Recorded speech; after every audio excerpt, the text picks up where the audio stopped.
Para ser más clara, voy a leer mi ponencia, entonces espero que todos me puedan entender. En contextos arqueológicos, la Casa Maya es un lugar estéril, compuesto solo de piedra fría que yace bajo un milenio de decadencia. Cuando se encuentra la arquitectura doméstica, a veces es difícil de imaginar la vida que llevaba cuando fue ocupada. En el caso del grupo doméstico en que estoy haciendo investigaciones al sitio del SOTS en el Petén, nadie ha vivido allá durante más de 1000 años. En ese tiempo, el mundo salvaje lo ha reclamado y su historia social parece casi borrada. Por esa razón, muchos de los primeros defensores de la arqueología doméstica enfocaron en los aspectos de las casas que son más fáciles para los arqueólogos observar y explicaron la arquitectura doméstica en términos de eficiencia económica y la adaptación ecológica. Estos estudios han proporcionado una perspectiva muy importante en las antiguas casas mayas. Sin embargo, estas interpretaciones, omitiendo los aspectos sociales y culturales de estos espacios, son incompletas. De hecho, la Casa Maya es un lugar increíblemente poderoso, cargada de significado y grande en la actividad ritual. En esta conferencia me centraré en la construcción de espacio doméstico maya como un acto ritual, explorando las creencias y prácticas culturales y sociales que rodean la construcción y renovación del hogar. Aunque soy arqueóloga con un interés en hacer interpretaciones más completas de las casas antiguas, hoy discutiré principalmente la evidencia etnográfica, etnohistórica y epigráfica. Espero que estos datos den vida a un paisaje arqueológico aparentemente estéril y que permitan a los arqueólogos ver los restos de la arquitectura doméstica con ojos frescos y bien informados. La Casa Maya es el foco más importante de la vida familiar. Como Evan Vogt notó en su descripción de la comunidad tzotzil en Zinacantán, en Chiapas, México, la casa es donde las tortillas y los frijoles se cocinan para las comidas de la familia. Los bebés son concebidos y nacen. Los niños aprenden las costumbres tradicionales, se planean matrimonios y se producen ceremonias de boda. Ancianos mueren. Es la etapa en la que cada acto importante de la vida de los mayas se desarrolla. Una nota importante. En idiomas mayas, la palabra para la casa puede usarse de forma variable, ona, o otot, o otoch, dependiendo del idioma. No solo refiere a las estructuras físicas, sino también en gran parte de los alrededores, incluso edificios asociados más pequeños como graneros, baños de vapor y cercas, y además milpas, huertos y jardines. En esta conferencia, sin embargo, me centro en el acto específico de la creación de espacios domésticos a través de la construcción de los edificios residenciales. Aunque las formas de estas estructuras y su disposición es variable en contextos etnográficos y arqueológicos, las casas mayas tradicionales comparten muchos aspectos en común. Entre comunidades modernas, las casas tienen una forma rectangular que se construye encima de una plataforma de mampostería. La superestructura es perecedera y consiste en un marco de madera, muros y un techo de paja empapado. Los muros tradicionales se pueden crear con cañas y bajareque, adobe, troncos partidos o tablas planas. El techo tradicional se hace de paja, teja, listones de madera o lámina. Los pisos consisten normalmente en tierra apisonada, aunque casas de rango más alto suelen tener pisos de mortero o estuco. Los pisos de tierra son la opción más práctica, como el barro a menudo se mete en la casa durante la temporada de lluvias. Tal vez esta combinación de madera, barro y paja parece simple, pero en realidad para los mayas que viven en esas casas, estas estructuras son microcosmos literales del universo. En este sentido, la casa replica el modelo cosmológico de los mayas, que consiste en 4 esquinas intercardinales y un axis mundi, o eje mundial, al centro. En la mayoría de espacios significativos de los mayas, antiguos y modernos, incluyendo ciudades, granjas, plazas y milpas tradicionales, las 4 esquinas más el centro definen el espacio como un todo. Asimismo, el espacio cuadrangular de la casa se define por este modelo cosmológico. En el pensamiento zinacanteco, las casas tienen postes en las esquinas correspondientes y centros determinados con precisión, y estos puntos son de suma importancia ritual. La creación y mantenimiento de espacios rectilíneos juega un papel importante en el mantenimiento de un límite claro entre el orden moral del espacio artificial y la naturaleza caótica de la selva circundante.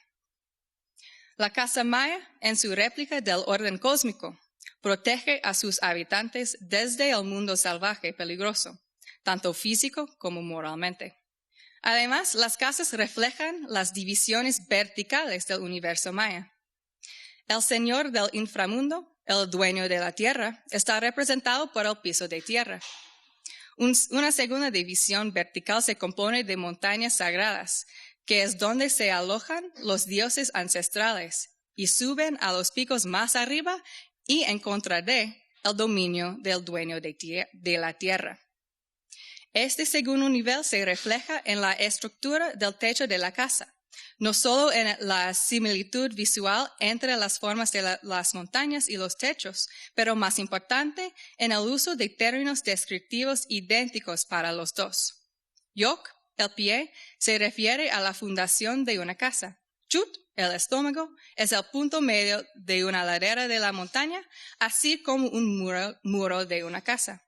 Chiquín, la oreja, se refiere a las esquinas de las montañas y casas. Y jo, su cabeza, puede ser una montaña o una azotea. La terminología utilizada para etiquetar las diferentes partes de una casa también revela que, además de los cosmos, la casa maya es análoga al cuerpo humano. Como acabo de aludir, palabras mayas describen partes de la casa como partes del cuerpo. Por ejemplo, el idioma tzotzil, que se habla en Zinacantán, tiene los términos domésticos siguientes. La palabra para pared es chut, que significa estómago. La palabra para la plataforma de la casa es yok, que significa pie. La palabra para un rincón es chiquín, que significa oreja, etc. Además, una casa bien construida y dedicada tiene una alma, o chulel. Términos iguales se pueden encontrar en muchos idiomas mayas también. Del mismo modo, los glifos de los mayas antiguos representan el cuerpo y la casa en la misma manera, una idea que fue percibida por el arqueólogo Stephen Houston.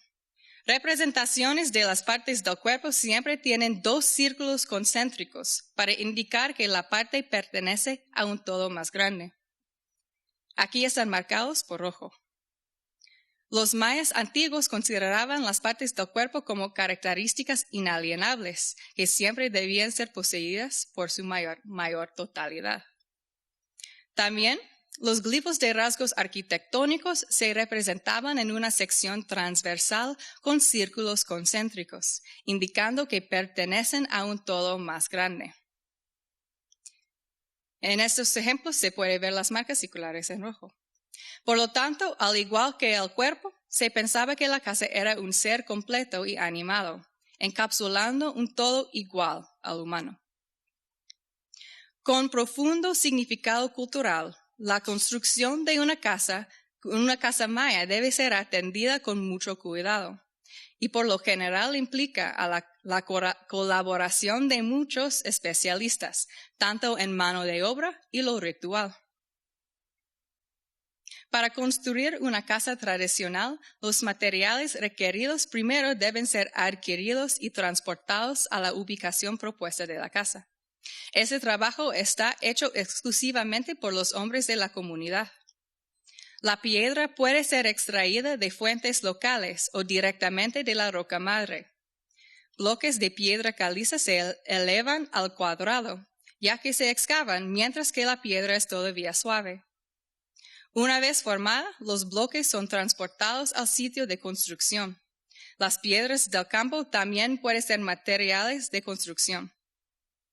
Tecnología reductora de cuadratura, que es una tarea relativamente simple, es aprendida y practicada por la mayoría de los individuos de una comunidad.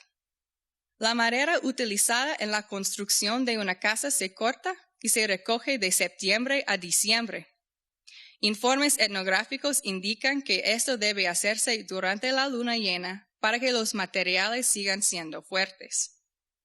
Según las creencias mayas, si la madera se corta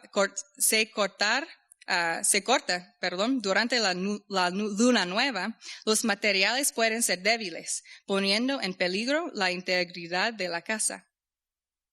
Estos materiales se dejan secar y fortalecer hasta que la construcción de la casa se inicia en la temporada seca. La mayoría de los proyectos de construcción se llevan a cabo entre los meses de enero y abril, ya que estos meses se caracterizan por un clima más favorable y hay menos obligaciones agrícolas durante este tiempo. Una casa con muros de bajareque durará unos 25 años. Un techo de paja solo es necesario cambiarlo cada 15 años. La construcción de casas mayas tradicionales implica a las comunidades enteras y sigue las normas sociales bien definidas. La carpintería y la construcción inmobiliaria, dos de las actividades más simbólicas para los mayos, son hechas por hombres y se espera que todos los hombres sean hábiles en estas tareas. Numerosas fuentes etnográficas y etnohistóricos indican que muchos de los miembros de un mismo barrio o comunidad ayudan en los proyectos de construcción de las casas de sus familiares, vecinos y amigos. El número de personas que asisten en un proyecto dependerá del tamaño de la casa. Una casa que es de 10 metros cuadrados se puede construir en aproximadamente 24 días con 4 a 7 hombres. Para las casas grandes, comunidades enteras se reunirán y trabajarán de forma constante durante una semana o más hasta que se termine el proyecto. En Chancom, un pueblo maya en Yucatán, los hombres usan en promedio entre 1 y 2 meses de cada año para ayudar en la construcción de casas en su comunidad. Esta estadística es especialmente sorprendente teniendo en cuenta que una sola casa solo necesita renovación más o menos cada 15 años. El trabajo de hacer una casa se basa en la cooperación y la asistencia mutua. Aunque los hombres se comprometen más del trabajo físico, todos los miembros de una comunidad están involucrados. Los niños ayudan a sus padres desde una edad temprana y para cuando llegan a la adolescencia ya están íntimamente familiarizados con el arte de la construcción. Robert Walkup informa que incluso los niños pequeños conocen todos los nombres de los materiales de construcción y los tipos de madera utilizados para cada uno. Las mujeres también juegan un papel importante en este proceso.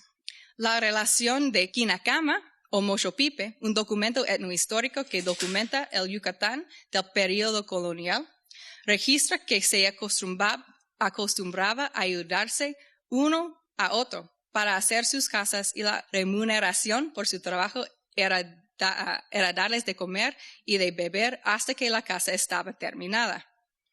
Como comentaré en algunos minutos, la fiesta es un componente importante de los rituales de dedicación que se realizan una vez que se terminó la construcción de una casa. Mujeres suministran la mano de obra y la hospitalidad necesaria para sostener estos proyectos, y es probable que acompañaran a sus maridos a las obras de construcción de los vecinos con el fin de ayudar a la anfitriona en hacer los alimentos. Teniendo en cuenta estas numerosas fuentes, es justo decir que en el desarrollo de viviendas, la producción del espacio doméstico es un proyecto de vida primario para la mayoría de los hombres, así como a sus esposas y hijos. La importancia de la creación adecuada del espacio doméstico quizás se ilustra mejor por los rituales que se deben realizar durante e inmediatamente después de la construcción de una casa. Por lo tanto, ahora me dedico el resto de mi conferencia a la exploración de esos rituales y sus significados socioculturales. Los rituales asociados con la construcción de casas mayas comienzan antes incluso se haya completado a la construcción de la casa.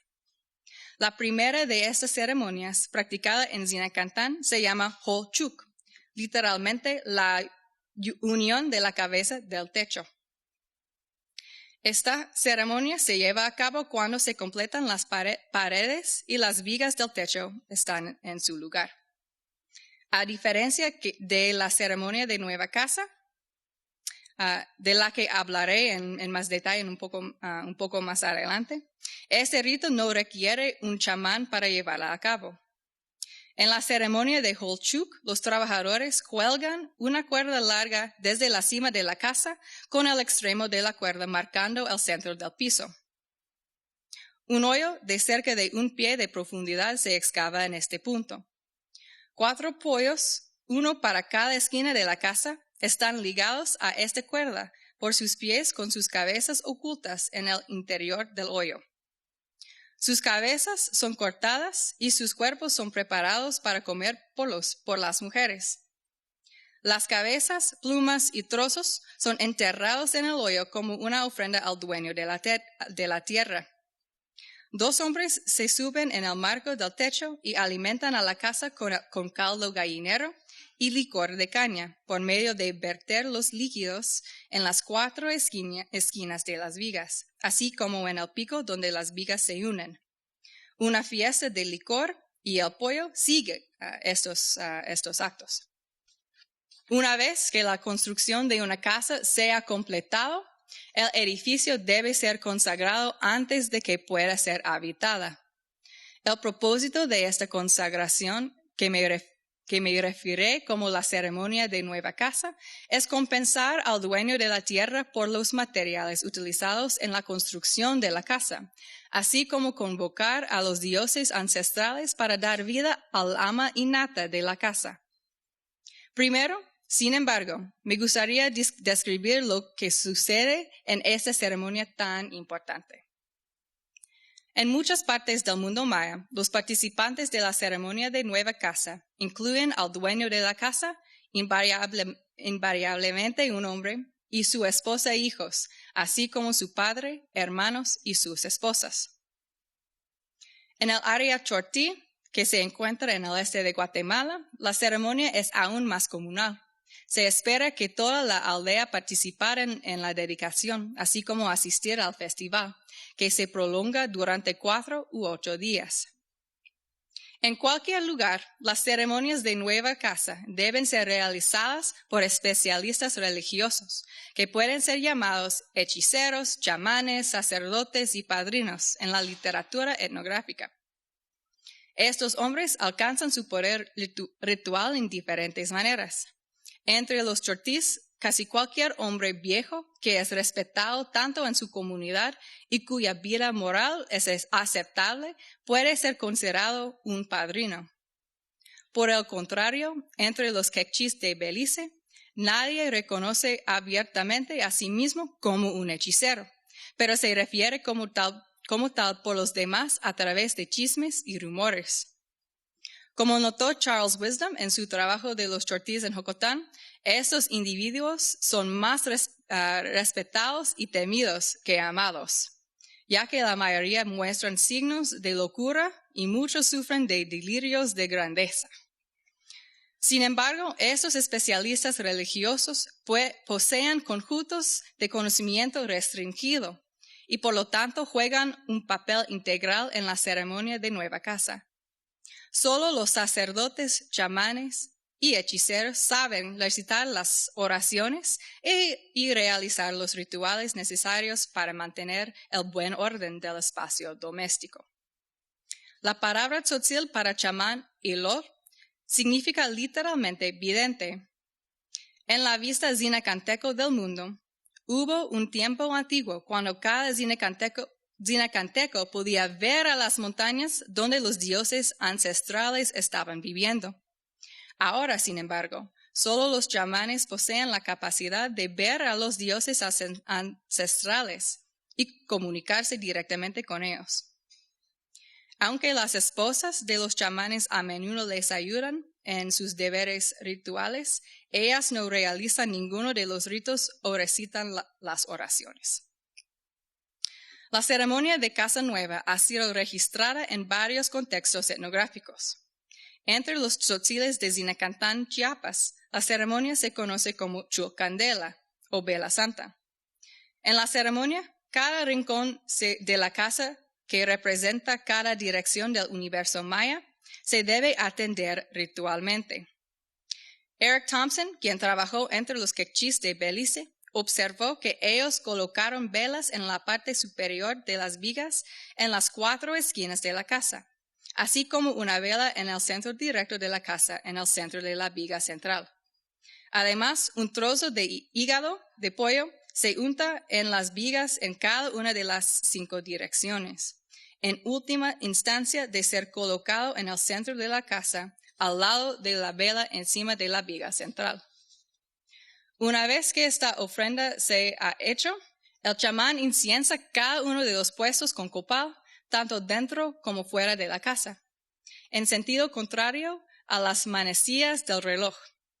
Él pasa por cada puesto una vez más de la misma manera, rociando una mezcla débil de maíz molido y agua en cada poste, recitando oraciones todo el tiempo.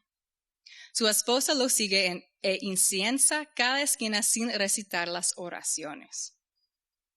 Mientras esto sucede, las mujeres preparan una comida de pollo, arroz, chile, tortillas y el cacao mezclado con maíz molido y pimienta negra.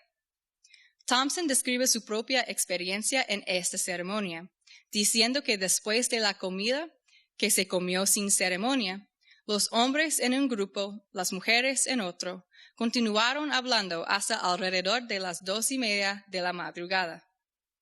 Después volvieron a la nueva casa, donde una conversación inconexa se mantuvo hasta el amanecer, cuando las velas fueron apagadas y la ceremonia concluyó.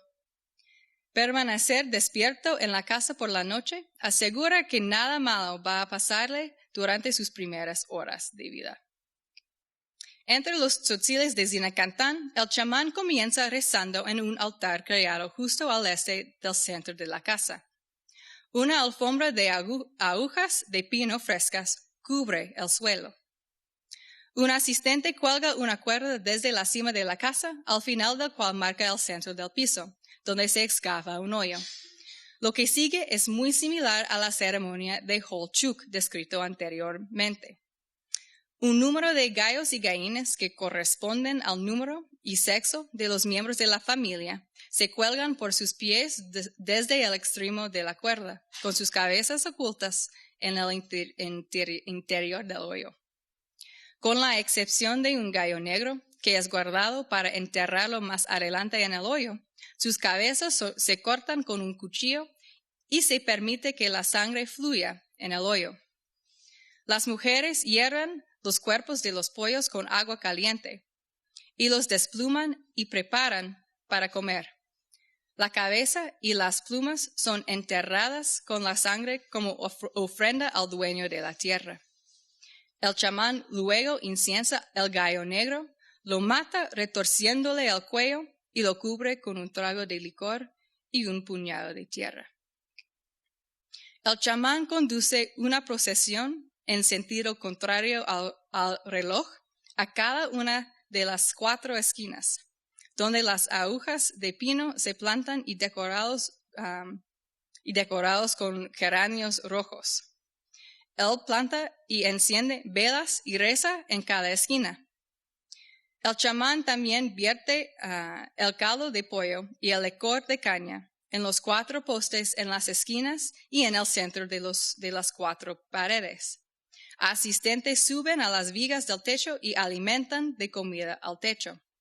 Después de que terminan estos actos rituales, los hombres se colocan túnicas negras y bailan. Una comida ritual formal sigue. Una vez que los bailes y las fiestas rituales se han completado, la casa debe ser atendida con cuidado para que ahora posee una alma innata y requiere un cuidado especial, al igual que una persona enferma.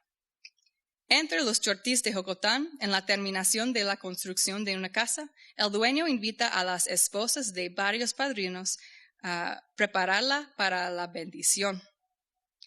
Cuelguen cortinas sobre las puertas y papel de colores dentro de la habitación. Un padrino, invitado y pagado por el dueño, viene poco después con una pequeña calabaza de agua que se ha tomado de una fuente sagrada.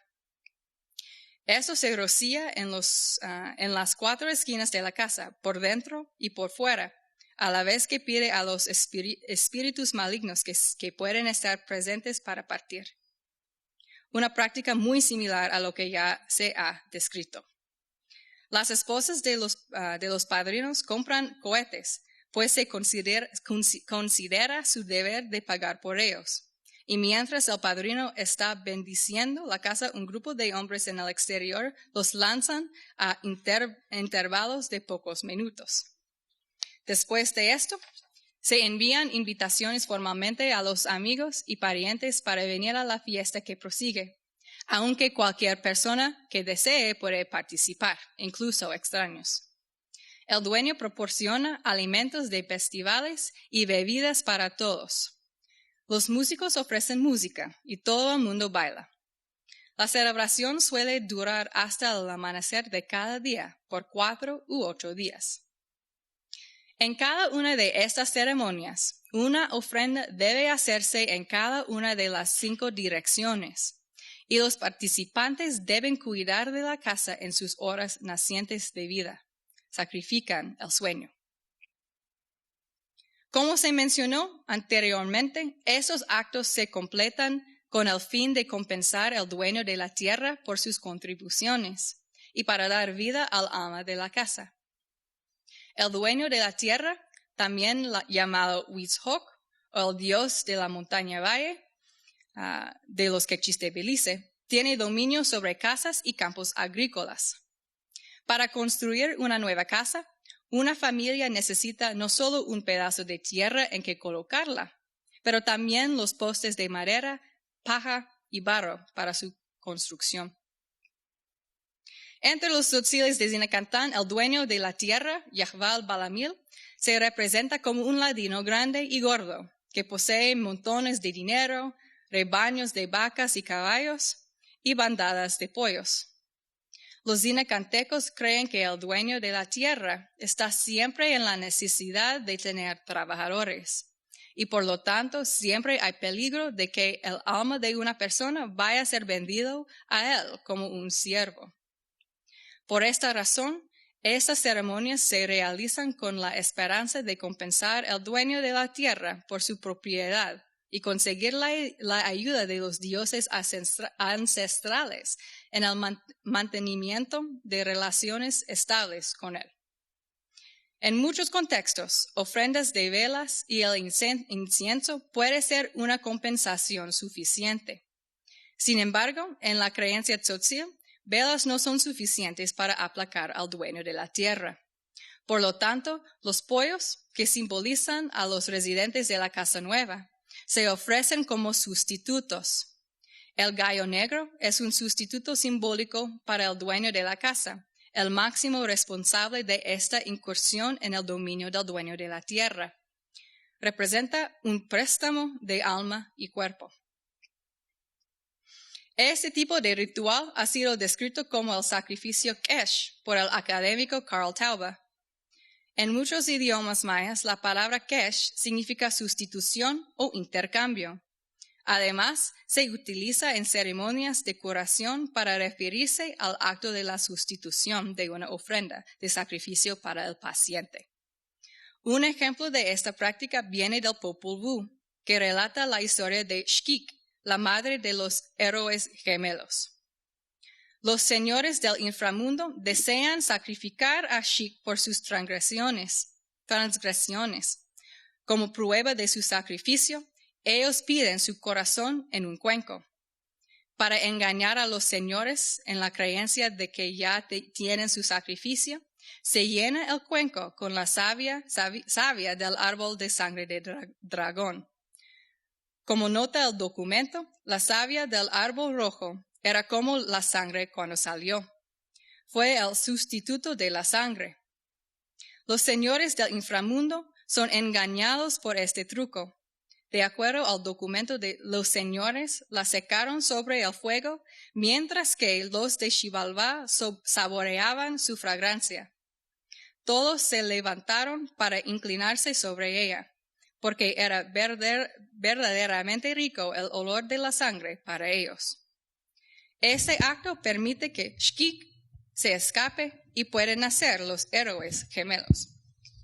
Como observa Tauba, las ceremonias Kesh de hoy en día son también una forma de engañar y apaciguar a los dioses malignos de la muerte y la enfermedad.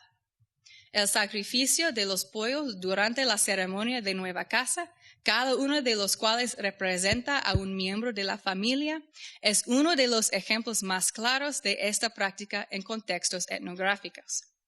Por ofrecer pollos o incienso y velas, los ocupantes de una casa nueva engañan al dueño de la tierra para que les deje en paz, proporcionando un sustituto de sus propias almas, la que realmente quiere. En principio, la historia de Blancanieves no es tan diferente. La reina recibe un corazón de jabalí en lugar del corazón de la princesa, y por el momento está satisfecha. El sacrificio Kesh funciona en la misma manera. Además, en la creencia mesoamericana no hay tiempo más peligroso para un individuo que en la etapa de recién nacido, y ceremonias Kesh deben ocurrir en este punto con el fin de proteger las almas nacientes. Este es sin duda el caso de la casa. Como las casas de nueva construcción deben ser atendidas en este periodo crucial para proteger tanto a la casa y sus habitantes del daño de los dioses.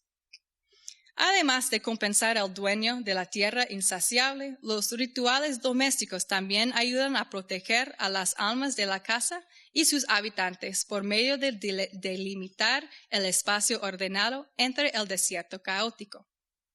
Una transición ritual importante se lleva a cabo en las ceremonias de la casa. Los materiales que pertenecen al dueño de la tierra se transfieren en el orden social maya, o, como escribe Vogt, de la naturaleza a la cultura. Como se describió anteriormente, la casa es una representación del cosmos maya, y construir una casa es rehacer el universo en una escala pequeña. La procesión, en sentido contrario al reloj, hecha en cada una de las 5 direcciones de una casa, una vez que la construcción se ha completado, sirve para materializar este significado cosmológico, protegiendo la casa del peligro. Según la creencia tzotzil, después de la procesión, el dueño de la tierra nunca puede capturar las almas de los miembros de la familia, ni pueden los demonios entrar en la casa. El proceso es uno de socialización, en el que la casa se guía en su propio papel en la sociedad. A través de estos rituales, la casa se enseña a cómo mantener su propio orden. Por lo tanto, las ceremonias de la vivienda no solo crean orden social, pero perpetúan las áreas de refugio familiar que es de crucial importancia para la vida maya. Como espero que esté claro ahora, la casa maya está cargada de significado y desempeña un papel sumamente importante para las familias mayas. La arquitectura de las casas mayas encarna una forma de segmentar, totalizar y describir el mundo que revela verdades profundas sobre las complejidades de la vida de los mayas. En la construcción de una casa es posible ver el encuadre sociocultural que se materializa tanto en espacios construidos de las personas que los construyen.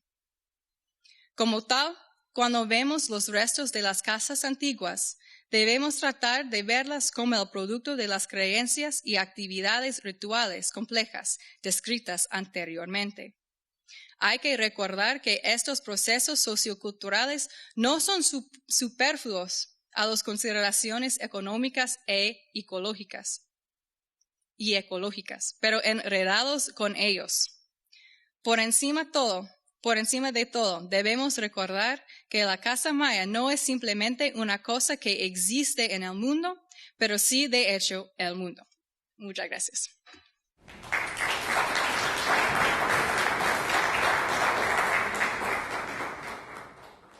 La primera pregunta sería, ¿qué relación puede haber o hay entre las casas mayas actuales y las construcciones de plazas y palacios mayas? Esa es una pregunta. Otra, ¿qué relación hay entre estas casas que estudió y las famosas casas que encontraron en la joya del Serén, El Salvador, que quedaron sepultadas en ceniza? Primero, en el caso del Serén, la realidad es que no he leído tanto de ese sitio, entonces no puedo contestar cuáles como las similarities, semejanzas entre las casas que yo estudio y estas casas. Pero me imagino que porque vemos un montón de similitudes entre las casas etnográficas y las casas arqueológicas también. Entonces me imagino que hay un montón de similitudes. Entre las casas de como rango bajo y un rango más alto, es mi creencia que los templos que vemos, los templos más famosos, en realidad son versiones más grandes de las casas de rango bajo. Y por supuesto son más bonitas, tienen más arte, son más grandes, pero la función, pues como casas de dioses, sirve un papel muy semejante a lo que vemos con las casas de rango bajo. No sé si eso contesta a su pregunta. Doctora, yo pregunto en relación al sincretismo religioso actual. Yo he visto en muchas casas que las marcan con cruces blancas, pintura o cal, como un sincretismo ya de cristiano con maya. Eso todavía, en el caso de estudio suyo, veo que no hay ningún elemento de tipo europeo cristiano, solamente maya. Esa es la primera pregunta. Y la segunda pregunta, habló claro de los 4 orientaciones, 4 puntos del universo, 4 direcciones, pero en un momento repitió 5 direcciones. ¿Por qué 5 direcciones? Gracias. Bueno, pues lo más fácil primero es las 5 direcciones, es porque también el centro cuenta como una dirección importante. Entonces las 5 como los puntos cardinales y también el centro, es 5. Y la otra pregunta de sincretismo pues yo enfoqué solamente en los aspectos mayas de las casas tradicionales. Pero la realidad es que hay un montón de similitudes pues hay sincretismo, por supuesto. Y es por eso que creo que podían sobrevivir muchos aspectos maya en las casas tradicionales, porque la cruz, por ejemplo, representa esas 5 direcciones o 4 direcciones, y también en regiones más católicas todavía practican los mismos ritos, solo con los miembros de la Iglesia Católica. Por ejemplo, los sacerdotes pueden hacer las oraciones y los ritos en las casas nuevas. En lugar de maíz o de pollo se usa agua sagrada. Entonces, hay como combinaciones que vemos ahora hoy en día. Por supuesto, hay regiones que las casas parecen más o menos puramente europeas, pero también los aspectos de las casas tradicionales mayas todavía existen en una forma u otra. 3 o 4 inquietudes interrelacionadas, aunque me perdí el primer minuto.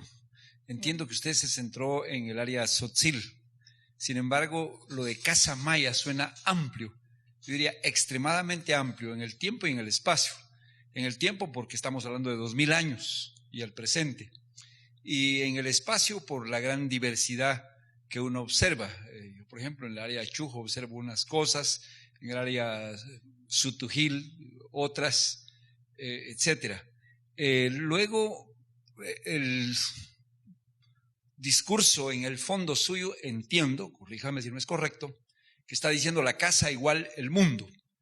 Y aquí está haciendo una interpretación, está pasando de la arqueología, auxiliándose por la antropología cultural, el campo mío.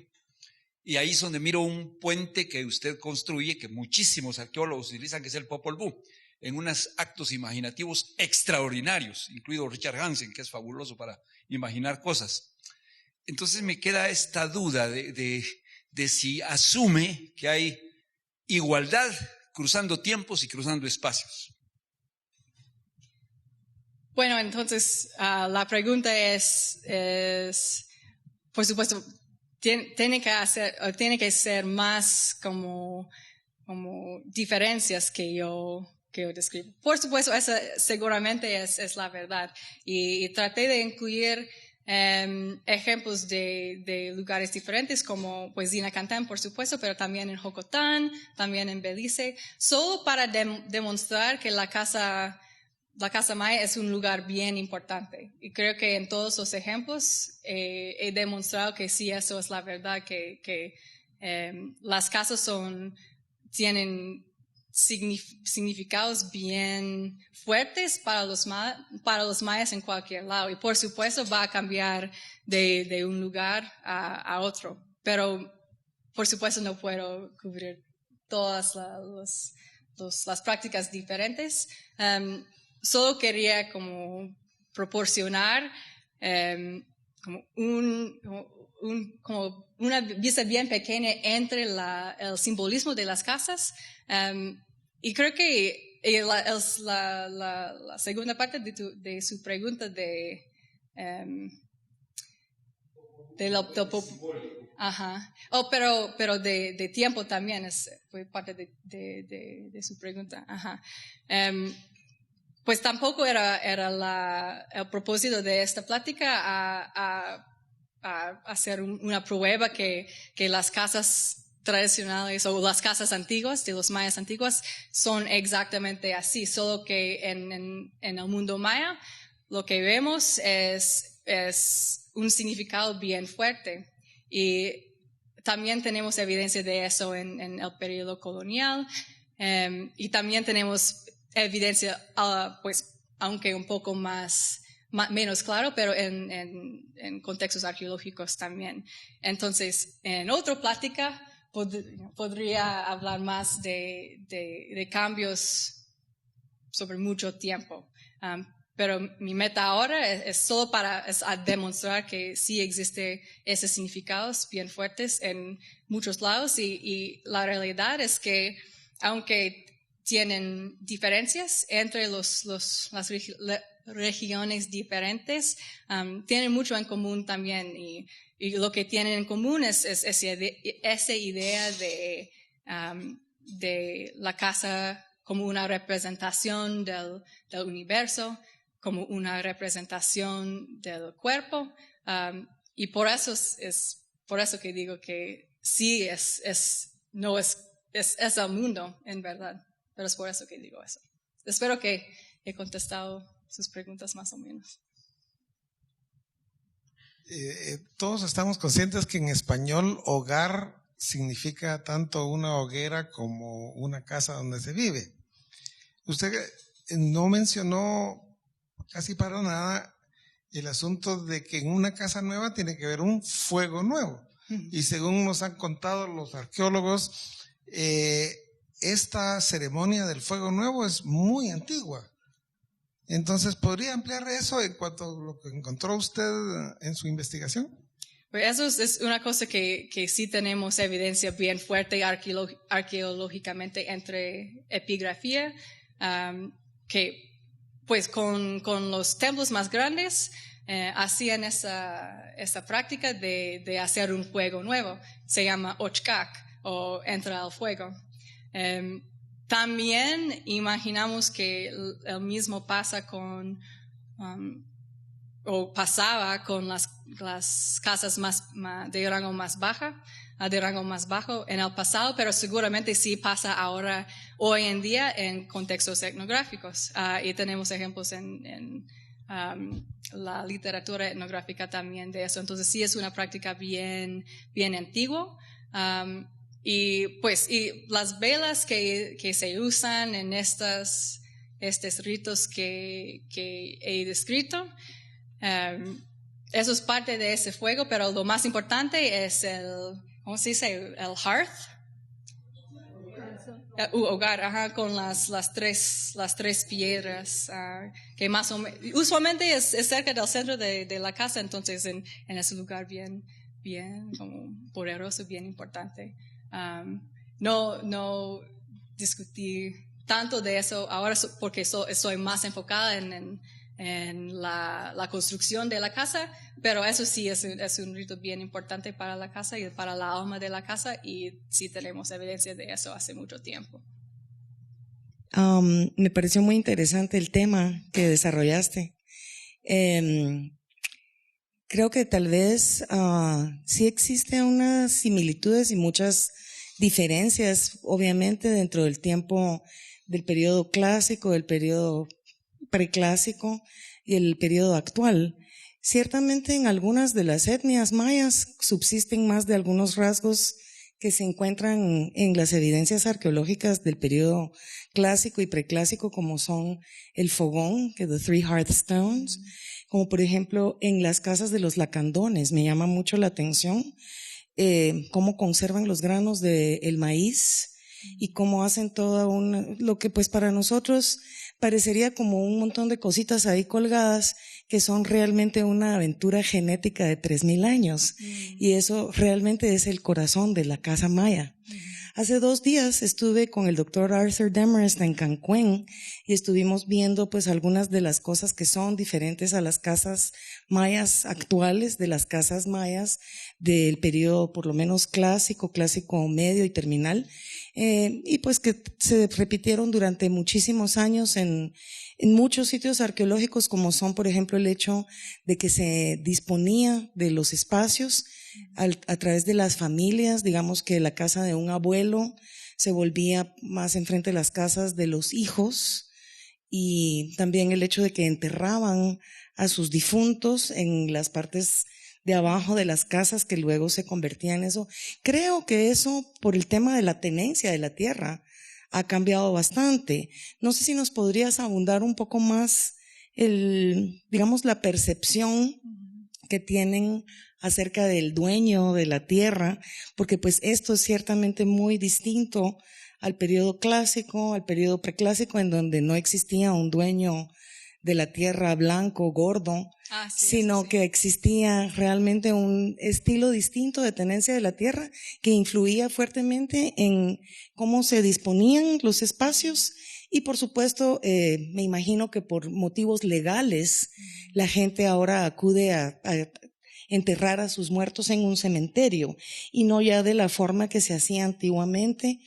Obviamente la gente común, porque la gente noble, pues obviamente construían grandes templos y hacían enterramientos que son, entierros que son pues realmente algo completamente diferente de lo que tú estás hablando. Pero ¿qué crees que pueda ser la diferencia tan grande de cómo concebían el espacio y cómo podían ellos pensar en un espacio que era de ellos como un espacio que es ajeno, en donde están tratando de poner encima algo de sus antiguas creencias o de donde originan todas las cosas que tú has estado estudiando?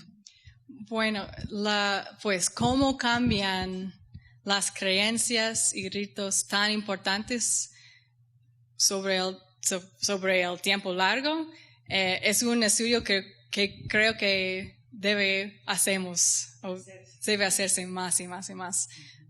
Y es algo que he trabajado más en el pasado para mi licenciatura, mi bachillerato. Hice una investigación del mito del origen del maíz sobre tiempo.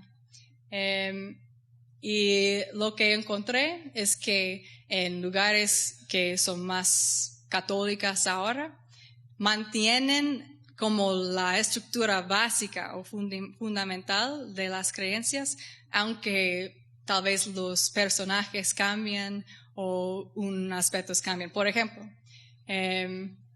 pues en el mito del origen de maíz como antiguo, el dios de maíz viene debajo de la tierra y para dar alimentación a todos en el mundo, ¿no? Cerca de Copán, donde trabajé, ahora la creencia es que es Adán y Eva que encontraron el maíz subiendo de... Entonces, la estructura básica todavía está, solo que los personajes sí han cambiado. Entonces, con el caso de las casas tradicionales también, creo que pues eso es otra investigación que pues debo hacer, de verdad. Pero me imagino que sí, los personajes tal vez han cambiado o los líquidos que se usan en los ritos han cambiado.